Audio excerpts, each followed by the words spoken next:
What's up everybody? Welcome back to another video. In this video I will be going over comments from the comment section. Let's go. And here we are with the poll. What were your thoughts on the Giggle? And as you can see, we got quite a few results this time round. 10,000 votes.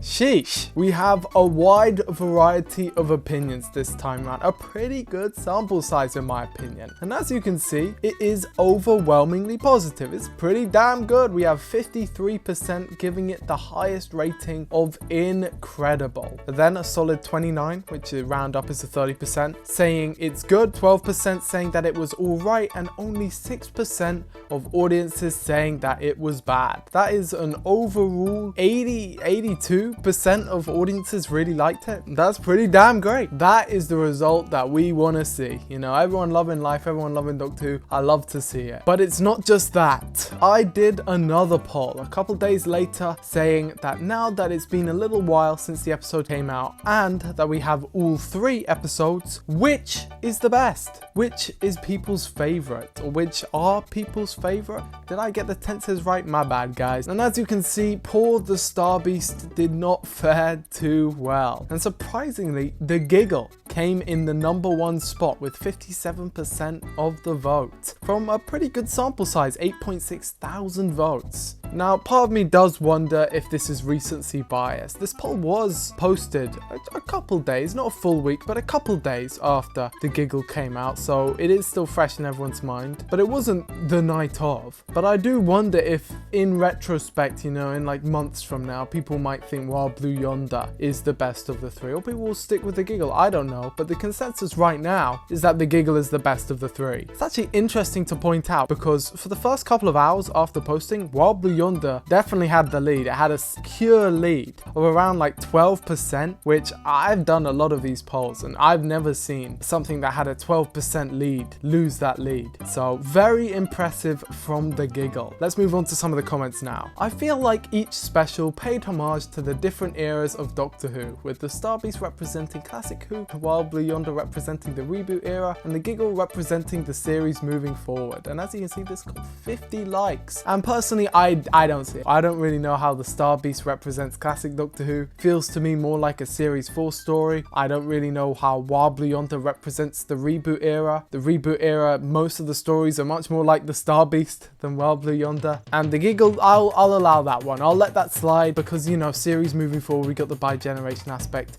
Thumbs up on that one. But for the Star Beast representing classic Who, as the resident classic Who fan, we do not claim it. We do not think that. That is definitely modern Who. And if you want a story that represents classic Who, we have quite a lot to choose from. We do not need any of this new crap. Let's move on. Here's a good one from Dr. Skelly. While Blue Yonder had a great story, but I think all the dramatic tension and new story ideas from the Giggle just eke it out for me. And I think this is what a lot of people are thinking. A lot of people really liked Wild Blue Yonder, but the Giggle is, how do I say it, more hype.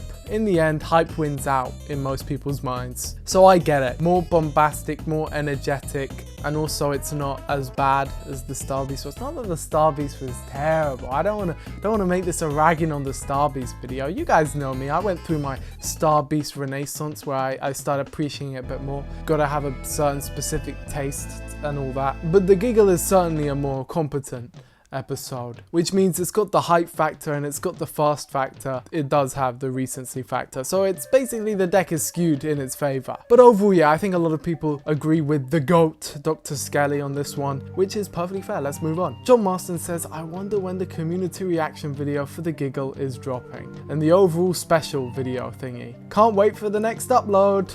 Thank you so much, guys, for the patience. It's been a week, let's just say that. And to all of the people like this guy who is just so cool, who leave these comments saying can't wait for the next upload, who always want to be a part of the videos, you know, part of the community interaction. You guys are so cool. Again, I'm so sorry that the video took this long to get out, but I hope it was worth the wait. And if not, I've got quite a few coming up in the next week, so hopefully that'll make up for it. Again, thank you so much. Here's another one. I best liked the shark. The one this show has been jumping since they brought back the has-been to run it. Little harsh, don't you think? Poor Rusty Davies. Here's a good one. Vortex Spinner 4470 says, Genesis of the Daleks. I mean, can't hate. I don't disagree. I don't know what he's saying, but he's got a point. No, I like this. Crazy take though. 13th Doctor specials, Eve of the Daleks, Sea Devils, and Power of the Doctor, the Star Beast, Wild Blue Yonder, and Giggle. Now, people are gonna hate because this is a crazy take, but it's not wrong. Now, you guys know me. I have come out, I've said my thoughts on Legends of the Sea Devils. And I've got to say, in all honesty, it's the biggest piece of dog shit. Quite a number of times. It's an infamous episode to me. In that it's just shit, man. It's just this trash ass episode, and I can go over like all of the reasons, excuses, COVID, whatnot, restrictions, whatnot, budgeting, whatnot. It just ain't a good episode. It's just ass. But Eve of the Daleks and Power of the Doctor, those episodes kinda cook. And while I would say that I probably prefer the Giggle to Eve of the Daleks, probably, I do prefer Power of the Doctor to all three by a wide margin. In fact, I feel like the Giggle at this point is kind of just a worse version of Power of the Doctor. You know how people say Remembrance of the Daleks is the real 25th anniversary special? If Power of the Doctor released in 2023, I would be calling that the real 60th anniversary special, because man, that shit feels like a special. And I just love it so much. It's my episode. And Eve of the Daleks, I would say I enjoyed a lot more to the Star Beast and Wild Blue Yonder. And I liked Wild Blue Yonder, but Eve of the Daleks is just, you know, very simple episode, but it does it very well. It's not trying to be anything more than it is. And as a Dalek fan and as a fan of the era in general, I can really appreciate that. But I don't know. I don't know if I would say overall these specials are better, like as a trilogy. They don't lead into one another at all, whereas the 60th anniversary does. I think I'm gonna put them equal. I think. Because Power of the Doctor is just that fun. Here's a good one from another sci-fi guy. I liked Wild Blue Yonder the best. I really like this guy's channel, by the way. He makes great videos. Yeah, I think I'm gonna have to agree that it's the best, but I enjoyed the Giggle more, if that makes sense. Wild Blue Yonder is probably the best episode structurally out of the three. But for me, the Giggle is the only one that felt like a real anniversary special. And I kind of wish that the whole trilogy had just been more of that. Here's one rating the specials. The Star Beast 7 out of 10, Wild Blue Yonder 7.5, and the Giggle 8.5. For me, I'm gonna have to go the Star Beast 6 out of 10, Wild Blue Yonder 7, and the Giggle 7. That's how I'm ranking them as of now. Things may change in the future. I have already rewatched the Giggle a number of times since even just writing the review that I uploaded on Sunday. So who knows, my opinions might be subject to change, but that's just how I'm approaching it as of now, right now. The Go Oz Baxter says, none of the above. Mwah, mwah. Ambivalent Mind says, Twice Upon a Time. Nah, man, we're not doing this. Look, I'm fine with people being cheeky. You guys can say none of the above. You can say none of them. You can say all of that. Twice Upon a Time? Seriously? Twice Upon a Time is some ass cheeks, bro. That episode is a whole nothing burger. It's literally nothing. I don't understand how you can watch like the Giggle, Wild Blue Yonder, even the Star Beast. I don't understand how you can watch those episodes and be like, yeah, Twice Upon a Time was better. How, bro? Twice Upon a Time has nothing. It's literally a story of nothing happening. The plot twist at the end is that nothing's happened. I've heard people say, oh, but it's all about the character, it's about the character's journey. There is no character journey. There's just nothing. We're just dragging our heels until the regeneration scene. A regeneration scene that would have been way better in the previous episode. This isn't even me talking about the first Doctor stuff, right? That's just cringe, but it isn't even like the main problem with the episode. The main problem with the episode is that it's nothing. There's nothing happening. There's no driving force. There's no momentum. There's no nothing. It's just nothing. And I can't blame Stephen Moffat. He didn't want to write the episode either. And if I remember correctly, he's written the most Doctor Who episodes out of anyone ever. So yeah, he's probably a bit burnt out. Either way, when people say Twice Upon a Time was the last good episode of Doctor Who, bro, what is you smoking? Not only is Twice Upon a Time not good. The Woman Who Fell to Earth, the episode that came out directly after it, even people who don't like the 13th Doctor's era think that her first episode isn't that bad. So surely we should be saying best episode since Woman Who Fell to Earth. Or since Power of the Doctor, you know, the last episode that just came out. Here's a good one, it's a threefer. None of the above. Where's the box I ticked to say they were all terrible and nothing like Doctor Who? There is no none of the above option. Literal NPC behavior. But as long as you're not saying Twice Upon a Time was better, I don't mind. Go ahead. Keep going, guys. I'm not even gonna disagree. This is funny. None of it. Nope. And of course, right next to that, I like them all. Unfortunately, there are people out there who want nothing more than to see Doctor Who ripped apart for having social commentary. Mwah, mwah. This one's talking about the Giggle. Adored it. My fav of the specials. Everyone's acting was top notch and the Toymaker was an excellent villain. I think this leads me on to a topic that I should have probably mentioned in my videos, but for some reason or another I didn't, which is linking back to the Toymaker and the hype that was surrounding him. And I don't necessarily mean for this special, but I mean, I'm talking about the hype that goes back to maybe 2010, more likely 2011. That's around the time where I saw people first asking for the Toymaker to return. After the Daleks made their return in Modern Who, after the Cybermen did the Master, it was inevitable that as fans we would start asking for some of the more niche ones, the Toymaker being one of them. The Rani is another infamous example, Susan as well. People have been asking for Susan, the Rani and the Toymaker for around the same length of time. And for me specifically, I remember being there in like 2010, 2011 being like, oh my god, we need a Toymaker episode ASAP Rocky. And you know, it's always been that thing that's been thrown around the fandom, you know, modern Toymaker episode, the return of the Celestial Toymaker. In the expanded universe, he is such a popular character, so it definitely makes sense, and I've always been a fan. So in that way, it is immensely impressive that when the Toymaker is finally brought to the modern era, it is done so successfully, and it is done in a way that matches the hype, lives up to the expectations. Over a decade of people saying that they want the Celestial Toymaker in Modern Who, he finally comes in, and I haven't heard a single person be disappointed by Neil Patrick Harris's portrayal of the character. And I think that's a massive achievement. Just as I give Day of the Doctor props for pulling off something that had so much hype and expectations going into it in such a successful way, the Toymaker's return is kind of analogous to that. Although, of course, because he has only been in classic Doctor Who, a lot of the fandom has never heard of him. But still, the point still stands.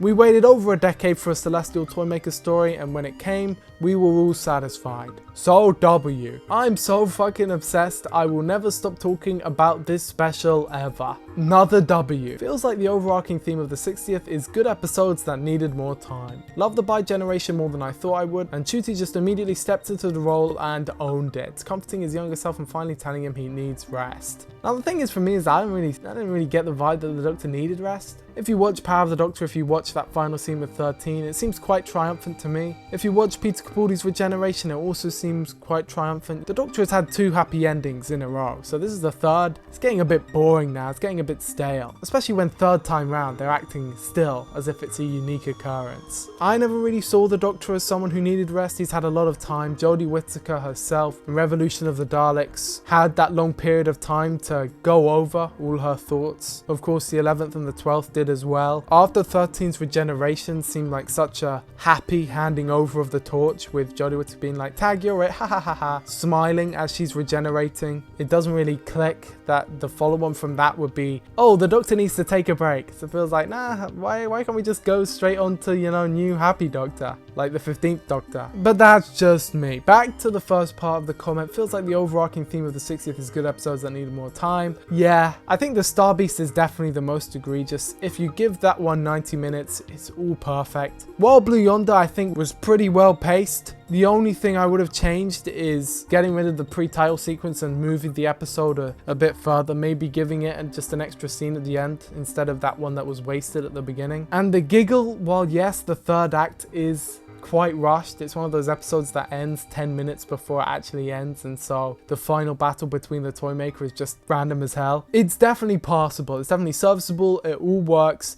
I understand that bargaining for more time is probably a Herculean impossible feat, So in that case where it is not as needed, I am fine accepting it as it is. Whereas with the Star Beast, that episode just does not work with the amount of time that it has. It needs more, desperately. But I think overall the structure of these specials would have just been far better if instead of being 3 individual stories, it was 1 3-parter. Have the toy maker looming over the whole thing. Set up a way to beat him in part 1, even if just in a one-off line. Have Beep the Meep play into the toy maker somehow. The Giggle itself could have been a 3-parter. Someone way smarter than me pointed out that the 3 acts of the Giggle match on to the 3 episodes of the specials, with the first act with Unit matching on pretty well to the Star Beast, the second act in the toy maker's domain with the Endless Corridor matching on pretty well with the giant corridor of Wild Blue Yonder, and then the third part of the story with the bigeneration being what pretty much encapsulates the whole of the Giggle. This one story could have been 3 episodes. But at the same time, I do see the vision, I do understand why Russell T Davies went the way he did, and overall, you know, it is still a positive, so W. I really enjoyed it. I already love Shooty's Doctor, and I have a theory that 14 might eventually regenerate into the Curator. Now, I went over this in my previous video of how I think bigeneration works, and I think 14 will regenerate into 15 just later on. He's going to insert himself back into the moment of bigeneration when he's ready. They're doing rehab out of order, yada yada yada, wibbly wobbly, timey wimey. That's how I think it's going to work. And not that they split off into 2 different people, because frankly, that idea is crap, but that's just my opinion. I know Big Finish has been expanding on the Curator more. They added Colin Baker as the Curator as well. In my opinion, I personally just don't really like the idea, but it is a good theory. Mel was in it, so I absolutely adored it. True and fair. That's me with season 24. Here's one from the GOAT Teddy Bite. What an ending to this trilogy of specials. Gotta say, I really enjoyed it. Neil Patrick Harris was amazing in the role as expected, and the Tom Maker's shenanigans were great. I laughed so hard at Donna killing the doll that I had to pause. The musical scene and everything. The Giggle itself was also a great concept. The episode referenced a ton of past events and characters. Gotta love how Russell doubles down on establishing the Flux is still canon. This still doesn't really feel like a 60th doll, more like a great miniseries. I do have to say, although I have a real love-hate relationship with bigeneration, and more precisely the situation it leaves us in. Having the Doctor multiply all of a sudden is, well, unexpected, but I don't hate it. Neither do I care about which one is the real Doctor in this Shepherd Theseus scenario. It's both of them are the real Doctor. My problem lies with the multiplied TARDIS. This is what I said in my video yesterday. By giving 14 his own TARDIS from now on, every time the stakes are high, people will inevitably ask why 14 and Donna don't show up and help.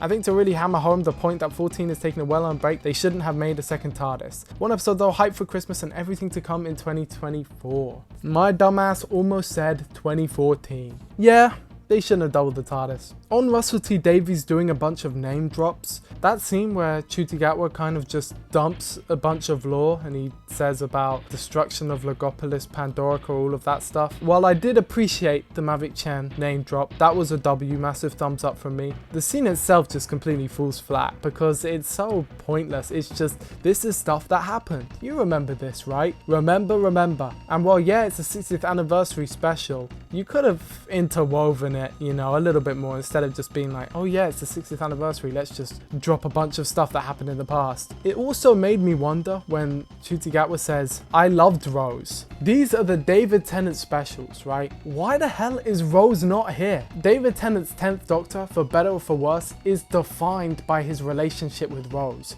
It's all he talks about. Why is she not here? We introduce multiverses, we have all of that stuff. Hello, Russell T Davies, the Russell T Davies fans are hungry. Now, of course, me personally, I don't really care for Rose, so it's not like I'm like, no, Rose isn't in the episodes. In fact, you know, I'm kind of glad. But at the same time, from like his mindset perspective, he's like, we're bringing the 10th Doctor back, but they don't bring back Rose or Martha. It's just Donna. I am sure Freema Agyeman and Billie Piper would have said yes. In fact, I know Billie Piper would have said yes because in an interview, she said, I would have said yes. In fact, I had this brain blast yesterday while I was talking with my brother about this because I was thinking about the structure of the Giggle and I was thinking about the structure of the specials in general. And to me, it feels like Russell T Davies wrote these specials Rose, with it being Dr. Rose. Or maybe not wrote, but envisioned the ideas in his head with it being Dr. Rose instead of Dr. Donna. And you guys might already be holding up the pitchforks, but hear me out, okay? The Giggle ends with the Doctor joining the Noble family. Keep in mind, when we left in End of Time, there was no Noble family. That was not a real dynamic. There was Wilf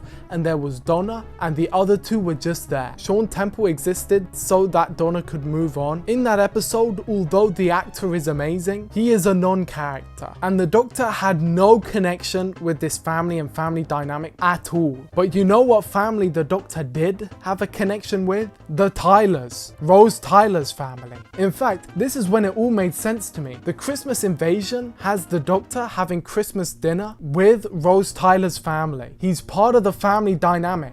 He's wearing the hat and everything. And then when you read the Christmas Invasion novelization, Russell T Davies goes in like extra detail in that Christmas dinner scene. You know, getting all lovey-dovey with the Doctor and Rose, you know, stuff that makes me sick. But it's what the fans want, so you know, gotta let it pass. And so it just hit me while I was talking. Oh shit, yeah. If instead of it being the Noble family, it was the Tyler family, and they were having dinner, and it was all of them together, that scene would perfectly mirror David Tennant's first episode. It would perfectly mirror the Christmas Invasion. But then again, maybe I'm just chatting out of my ass. I would love to speak with Russ T Davies about this stuff, man. Sometimes I say this stuff, I've got it in my head. I would love to know what he thinks about it. 9 out of 10. It was easily the best of the 3 specials. I really like the atmosphere of 1925 and the Toymaker's Realm. So did I. Even though I enjoyed what they did, here is an idea of what they could have done for the 60th. 1 episode taking place in the present, 1 in the future, and 1 in the past. This is kind of what I was saying. This is a really good idea. Then it would have celebrated all aspects of the show along with having a clear story structure. The episode set in the past could have taken place in 1963 and had something meta, not of course too meta since the show doesn't exist in the universe. Now that is a banger idea. That is definitely what they should have done. I would love to see an anniversary story like that. I know, Remembrance of the Daleks, technically not an anniversary story, but that one also goes back to 1963. But a trilogy of stories, 1 in 1963, 1 in 2005, 1 in 2023. Now that would have been a banger idea. Here's a great one from Fraser Salt. Dog, your prediction of bigeneration and there being 2 doctors was like on point.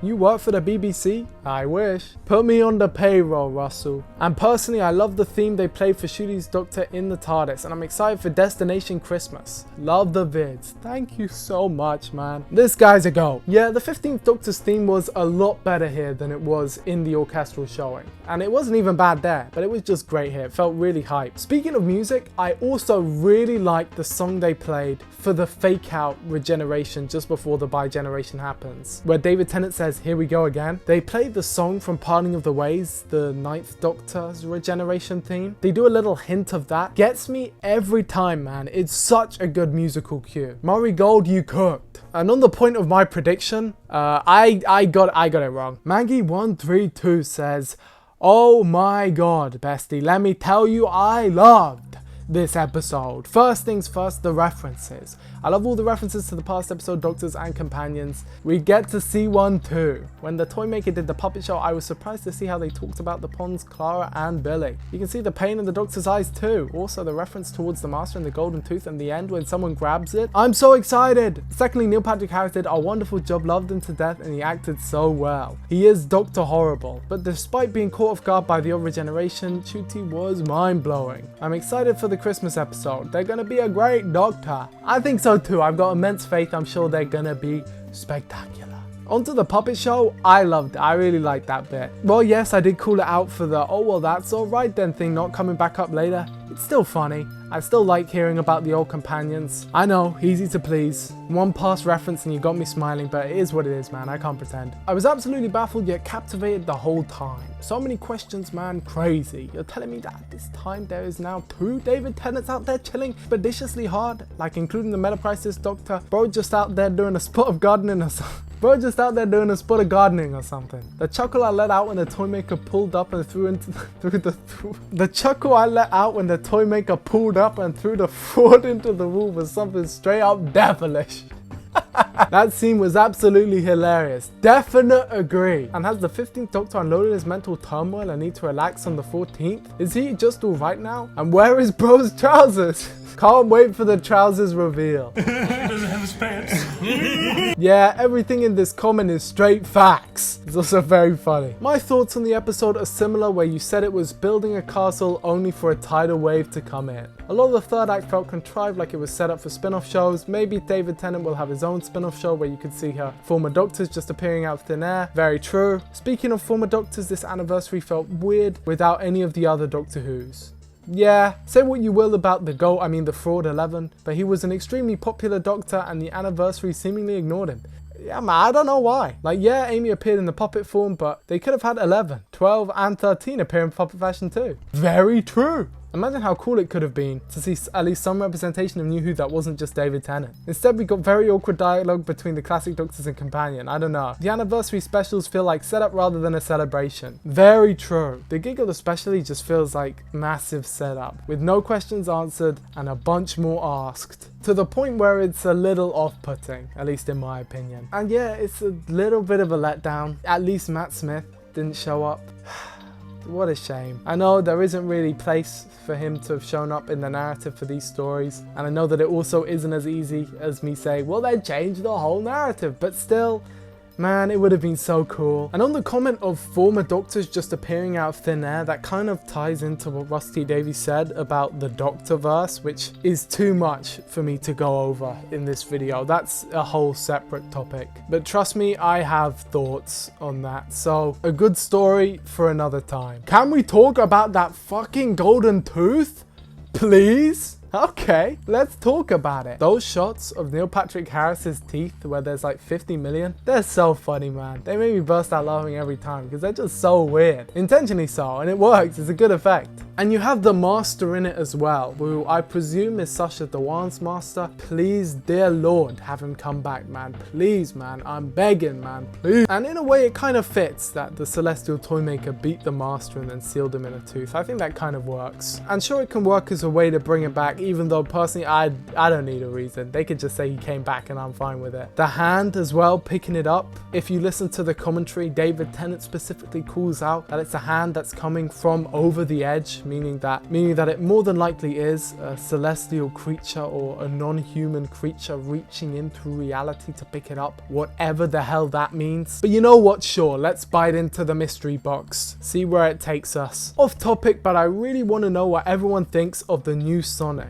You should do a poll on that. I should. Leave it in the comments below if I should do one now, but I feel like the window for it kind of passed, which is why I haven't. But if people tell me, yeah, you should, then I will. I personally quite like it. It looks like a mouse to me, like a computer mouse. And for that unique design, I quite like it. Kind of reminds me of the Sonic Lance. It's not my favorite Sonic Screwdriver design, but neither was the 14th. And I think I prefer it to that one because at least it's trying to be unique. I saw the behind the scenes clip, you know, where they're talking about the Rwandan proverb, all of that. I personally don't really care. It's a nice saying, but it doesn't really do anything for me because I know all these little details. They never show up in the actual show. Watch them prove me wrong and have Chutigawa read out that proverb in the actual episode. That'll be funny. But outside of that, I probably think it's pretty cool, but on the lower end of Sonic Screwdriver designs in my opinion. Let me know if I should do a poll. Curator Origins bottom text. True. 10 out of 10 till the buy regen. 7 out of 10 after, only because I'm still not really sure how I feel about it. Yeah, I think that's fair. It's taken me a while longer to process than the other two. Boy, can I relate. The Toymaker was a lot of fun, and I don't hate the conclusion, but the whole theme of how social media was making people more opinion was infuriatingly unsubtle. It just wouldn't stop beating you over the head with it. I suppose, yeah, it is unsubtle. I think it's an interesting topic, and I feel like if they did that concept and didn't bring it up, it would feel more weird to have not brought it up. The anti-Z-Dex thing,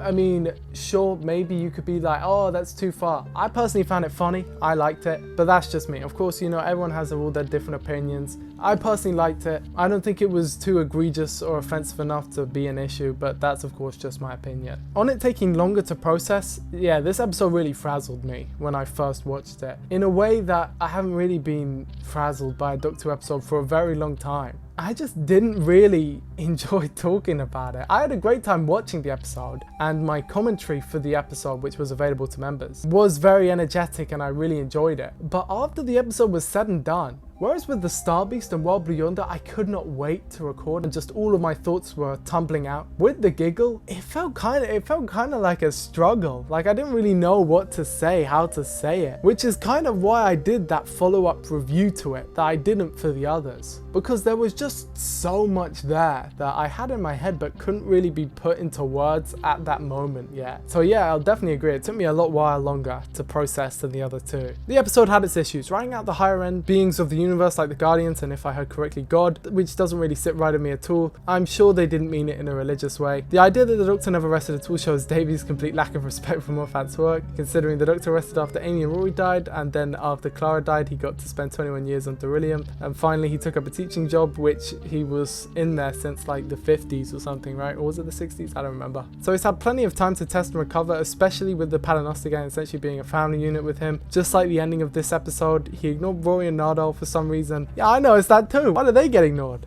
Clara didn't die to a bird, she died to the Time Lords. Quite frankly, as someone who thinks Moffat's era was the peak, find all these plot points hard to swallow. Now, I don't think Russell T Davies disrespected Moffat's work. I think in fact he incredibly respects Moffat. They're great friends, so I'm sure he does. I just think he probably didn't watch them. He's a very busy man, and it's a show that he's stopped working on, or at least he had at that point. So he probably, you know, caught them once and didn't really think about them. On Clara dying to the Raven and not the Time Lords, I would imagine most people didn't really follow that plotline at all. They probably were watching Face the Raven, probably weren't even listening to any of the dialogue, so they were just completely lost, and they're like, oh, the bird kills people and Clara died to the bird. When in reality there is actually a little bit more than that. Even as someone who isn't like a massive Series 9 defender, there is more to it than a lot of people think. A lot of thought was put into that series, into that ending. It's not really a trilogy, but for the sake of this, let's just say it was a trilogy. I kind of understand thinking that Moffat's era was the peak. I definitely enjoyed quite a lot of Moffat's era. In fact, I enjoyed the vast majority. I don't really have a set in stone answer for which is my favorite New Who era of modern Who. I like them all. I think they're all good. But yeah, I do understand they really did just brush over a bunch of Moffat's plot points when he very intentionally went and gave all of the Doctors time to grieve and get over themselves, so it wasn't like they were just jumping over each other. But let's go on with the rest of the comment. And just wants his fantasy to be true and no one else's. This episode convinced me fully that I do not care for the current Doctor and I will be ignoring any more releases, just like with the Chibnall era. Chibnall era hate.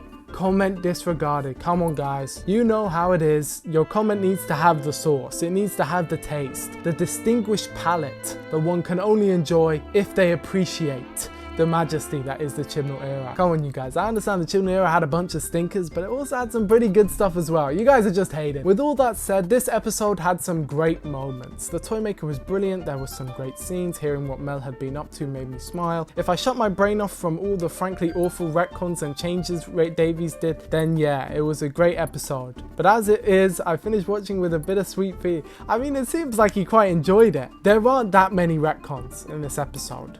Not really. There are a few softer ones. And then of course the entirely new invention of bigeneration, which I don't really count as a retcon. At this rate, I'm gonna write my own follow-up to 12 and treat that as canon, because the more time goes on, the less the show feels like Doctor Who. Oh yeah, and 15 was awful. Oh, poor 15, man. I thought he was cool. But on people writing follow-ups of their own, unlike what people might think, I'm actually massively in favor of that. I heavily promote people doing their own fan works, people writing their own fan projects, doing their own Doctor Who fan stories. I love that stuff. I'm a massive fan. I think it can come off as quite, you know, douchey and unlikable if your fan works are made out of spite. Like, it can make it hard for one to root for you if your fan work is made out of hate instead of out of love. I think the main one that comes to mind is Spider-Man Lotus, where the creator of that made the whole movie because they hated MCU Spider-Man just that much. And then you watch the movie and it's hard to give it the benefit of the doubt that it desperately needs as a fan film, because you're like, this guy said that his film was going to be better than Spider-Man Homecoming, right? You know what I mean? If you're making something in good faith, people are going to watch it in good faith. If you're making something in bad faith, people are going to be watching it in bad faith. But with all that aside, I do massively encourage more creativity within the fandom. I love writing my own stuff. I love reading other people's own stuff. I think it's just all great to go around. So while I think you need to reevaluate your taste on the Chibnall era, I would still say this is a W comment. Name dropped half of canon, but not one word about Martha. too real. Shooting Out was incredible and so was Neil Patrick Harris. The Spice Girls scene was so good, definitely agree. Felt anticlimactic though. Day of the Doctor was a much better anniversary special. It definitely was. As an anniversary special, Day of the Doctor is just an incredible piece of television in general. And a real achievement because Stephen Moffat, it just dumped his sonic screwdriver down on the table and showed how goated he is as a writer with that one. Juggling all those impossible to juggle elements to create a narrative which is satisfying and also just badass. As a previous comment mentioned, this is more like a mini-series than an anniversary special, for good and for bad, but mostly for bad. Still enjoy it though. How did the Doctor remember Clara?